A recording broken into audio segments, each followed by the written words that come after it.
Hello students, welcome back to our channel English শেখো সহজে। Students, তোমরা দেখেছো যে এর আগে আমরা গ্রামার সেকশনের ওপরে যে ক্লাসগুলো নিয়েছিলাম সেখানে আমরা বি ভার্ব নিয়ে আলোচনা করেছি। সেখানে আমরা বি ভার্ব কত রকমের হয়, প্রেজেন্ট টেন্সের বি ভার্ব, পাস্ট টেন্সের বি ভার্ব এবং ফিউচার টেন্সের বি ভার্ব নিয়ে আলোচনা করেছি। তো আজ আমরা হ্যাভ ভার্ব শুরু করব। আমরা আজকে প্রেজেন্ট টেন্সের হ্যাভ ভার্ব পড়ব, তারপরে ফার্স্ট টেন্সের হ্যাভ ভার্ব এবং পরে ফিউচার টেন্সের হ্যাভ ভার্ব আমরা শিখব। তো চলো আজকে প্রেজেন্ট টেন্সের হ্যাভ ভার্ব শিখি। তাহলে আজ আমরা কি শিখব? প্রেজেন্ট টেন্সের হ্যাভ ভার্ব। প্রেজেন্ট টেন্সের হ্যাভ ভার্ব। আজ আমরা শিখব প্রেজেন্ট টেন্সের হ্যাভ ভার্ব। তো আমাদেরকে জানতে হবে যে প্রেজেন্ট টেন্সের হ্যাভ ভার্ব কটি আছে। তো প্রেজেন্ট টেন্সের হ্যাভ ভার্ব আছে দুটো। কি কি? না হ্যাভ আর হ্যাজ।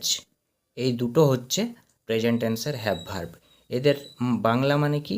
না এদের বাংলা মানে হচ্ছে আছে, অর্থাৎ কর্তা বা সাবজেক্টের কিছু আছে। সাবজেক্টের কিছু আছে বোঝাবে। তো আমাদের যেটা জানতে হবে যে এই হ্যাভ আর হ্যাজ কখন কোথায় বসবে, কখন হ্যাভ বসবে আর কখন হ্যাজ বসবে, এইটা আমাদেরকে ভালো করে জানতে হবে। তো চলো আমরা ছকের সাহায্যে খুব সহজেই আমরা শিখব যে কোথায় হ্যাভ বসবে আর কোথায় হ্যাজ বসবে। তো তোমরা দেখতেই পাচ্ছ যে আমরা একটা ছক রেডি করেছি। এই ছকের সাহায্যে আমরা খুব সহজেই জেনে নিব যে কোথায় হ্যাভ বসবে আর কোথায় হ্যাজ বসবে। তো দেখো, ফার্স্ট পারসন সিঙ্গুলার নাম্বার, অর্থাৎ উত্তম পুরুষের এক বচন। তো ফার্স্ট পারসন সিঙ্গুলার নাম্বার কি হয়? না আই। আই মানে আমি। তো এখানে হ্যাভ বসবে না হ্যাজ বসবে? আইয়ের ক্ষেত্রে সব সময় হ্যাভ বসবে। আই হ্যাভ তার মানে কি? আমার আছে, আমার আছে। আই হ্যাভ মানে আমার আছে। এবার first person plural number. First person plural number কি? না উই।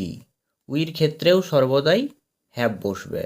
উই হ্যাভ তার মানে আমাদের আছে। উই হ্যাভ এর বাংলা মানে হচ্ছে আমাদের আছে। এরপরে second person singular number. Second person singular number কি হয়? না ইউ। ইউর ক্ষেত্রে কি বসবে? না ইউর ক্ষেত্রেও অলওয়েজ হ্যাভ বসবে। ইউ হ্যাভ মানে কি? ইউ হ্যাভ মানে তোমার আছে, তোমার আছে, অথবা আপনার আছেও বলা যায়, আপনার আছে। ঠিক আছে। এরপরে second person plural number. Second person plural নাম্বারও কি হয় ইংলিশে? ইউই হয়। ইউর ক্ষেত্রেও কি বসবে? না হ্যাভ বসবে। ইউ হ্যাভ মানে তোমাদের আছে, তোমাদের আছে, বা আপনাদের আছেও বলা যায়, আপনাদের আছে, তোমাদের আছে বা আপনাদের আছেও বলা যায়। এরপরে third person singular number. Third person singular number কি হয়?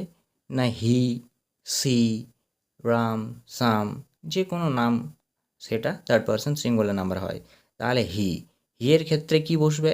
এর ক্ষেত্রে কিন্তু আর হ্যাভ বসবে না, এর ক্ষেত্রে হ্যাজ বসবে। হি হ্যাজ তার মানে কি? না তার আছে। হি হ্যাজ মানে তার আছে, এটা কিন্তু পুংলিঙ্গে। এরপরে সি হ্যাজ। সি হ্যাজ মানে কি? এটাও তার আছে, তবে এটা স্ত্রী, স্ত্রীলিঙ্গে। ঠিক আছে, কোনো মহিলা বোঝাচ্ছে। এরপরে যদি কোনো নাম থাকে, যেমন ধরুন রাম, তাহলে রামের ক্ষেত্রেও কিন্তু হ্যাজ হবে। তাহলে রাম হ্যাজ মানে রামের আছে, রামের আছে। এরপরে যদি ইট থাকে, ইট, ইটটাও তো থার্ড পারসন সিঙ্গুলার নাম্বার। ইট মানে এটা বা ইহা, ইটের ক্ষেত্রেও কিন্তু হ্যাজই বসবে। তাহলে ইট হ্যাজ মানে ইহার আছে বা এটার আছে। তাহলে বা হ্যাঁ, এটা এটার আছে লিখতে পারি, এটার আছে বা ইহার আছে, বা ইহার আছে সাধু ভাষায় বলা যায়। এরপরে third person plural number. Third person plural number কি না, থার্ড পারসন প্লুরাল নাম্বার হচ্ছে দে। তাহলে দে হ্যাভ, এখানে কিন্তু আবার হ্যাভ হবে। থার্ড পারসন সিঙ্গুলার নাম্বারের ক্ষেত্রে হ্যাজ হলো, কিন্তু থার্ড পারসন প্লুরাল নাম্বারের ক্ষেত্রে হ্যাভ হবে। সাবজেক্ট যদি বহু বচন হয়ে যায়, সাবজেক্ট যদি প্লুরাল হয়ে যায়, তাহলে কিন্তু হ্যাভ হয়। তাহলে দে হ্যাভ মানে তাদের আছে,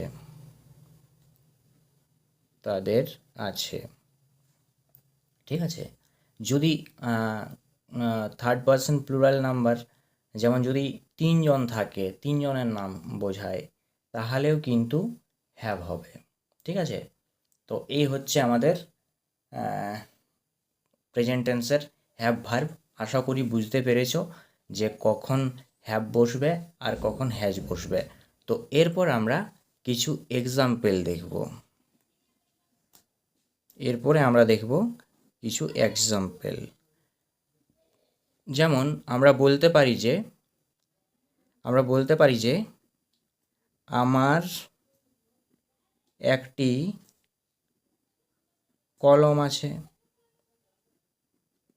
আমার একটি কলম আছে। তো স্টুডেন্টস, এরপরে আমরা কিছু এক্সাম্পল দেখব। তো এখানে আমি কি লিখেছি না, আমার একটি কলম আছে। এটাকে যদি এখন আমি বাংলা থেকে ইংলিশে ট্রান্সলেট করি, তাহলে ইংলিশ সেন্টেন্সের স্ট্রাকচার অনুযায়ী আগে সাবজেক্ট, তারপরে ভার্ব, তারপরে অবজেক্ট বসবে। তো এখানে সাবজেক্ট কি আছে না আমার, আমার, তাহলে এটা কি first person singular number. I have, তাহলে আয়ের পরে কি বসবে না হ্যাভ। তাহলে আমার একটি কলম আছে, এটাকে যদি আমি ট্রান্সলেট করি তো কি হবে, আই হ্যাভ, আয়ের পরে কি বসবে না first person singular number I, আয়ের পরে আমরা দেখছি হ্যাভ বসেছে। তাহলে আই হ্যাভ, আমার আছে কি না একটি কলম, তাহলে আই হ্যাভ এ পেন, আমার একটি কলম আছে। এরপরে যদি আমরা বলি যে আমাদের একটি বাড়ি আছে, তাহলে আমাদের আমাদের একটি বাড়ি আছে, এটা যদি আমরা ট্রান্সলেট করি তো কি হবে, আমাদের আছে, তাহলে এটা কি না first person plural number we have, আমাদের আছে, তাহলে উইর পরে কি বসবে না হ্যাভ বসবে।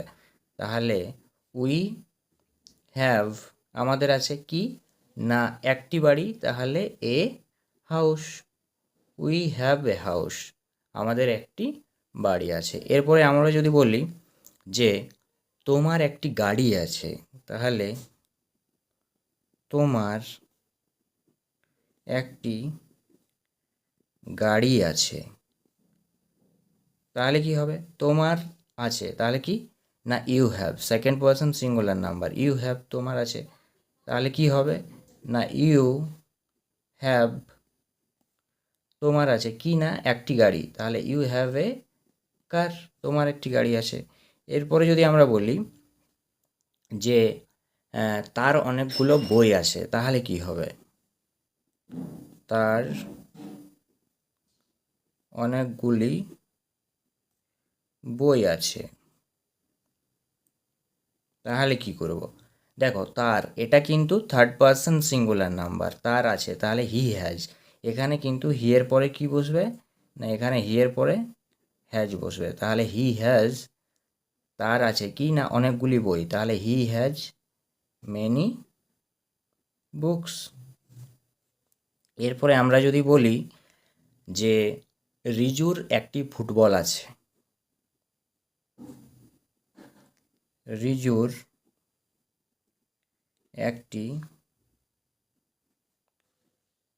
ফুটবল আছে, তাহলে কি হবে না রিজু, এটা একটা নাম, এটাও থার্ড পারসন সিঙ্গুলার নাম্বার। যেমন এখানে রাম আমি লিখেছি, রাম হ্যাজ, রামের আছে, সেরকমভাবেই করব যে রিজুর আছে, তাহলে রিজু হ্যাজ, তাহলে এটা কি হবে না রিজু হ্যাজ, রিজুর আছে কি না একটি ফুটবল, তাহলে রিজু হ্যাজ এ ফুটবল, রিজুর একটি ফুটবল আছে। এরপরে যদি আমরা বলি যে তাদের একটি বাগান আছে, তাহলে তাদের একটি বাগান আছে। এটা যদি আমরা ট্রান্সলেট করি তো কি হবে? তাদের, এটা কি থার্ড পারসন প্লুরাল নাম্বার, তাহলে তাদের, দে হ্যাভ, তাদের আছে। দের পরে কি বসবে? না দের পরে হ্যাজ বসবে না, কিন্তু দের পরে হ্যাভ বসবে। তাহলে দে হ্যাভ, তাদের আছে কি? না একটি বাগান, এ গার্ডেন। তাহলে এই হচ্ছে আমাদের প্রেজেন্ট টেন্সের হ্যাভ ভার্ব। আশা করি তোমরা বুঝতে পারছো। তো এই হচ্ছে আমাদের প্রেজেন্ট টেন্সের হ্যাভ ভার্ব। পরের দিন আমরা পাস্ট টেন্সের হ্যাভ ভার্ব শিখব। এইভাবেই আমাদের ক্লাস চলতে থাকবে, পরপর পরপর শিখবো। হ্যাঁ, তো ঠিক আছে, আজকে এতটা অবধি থাক। Bye bye.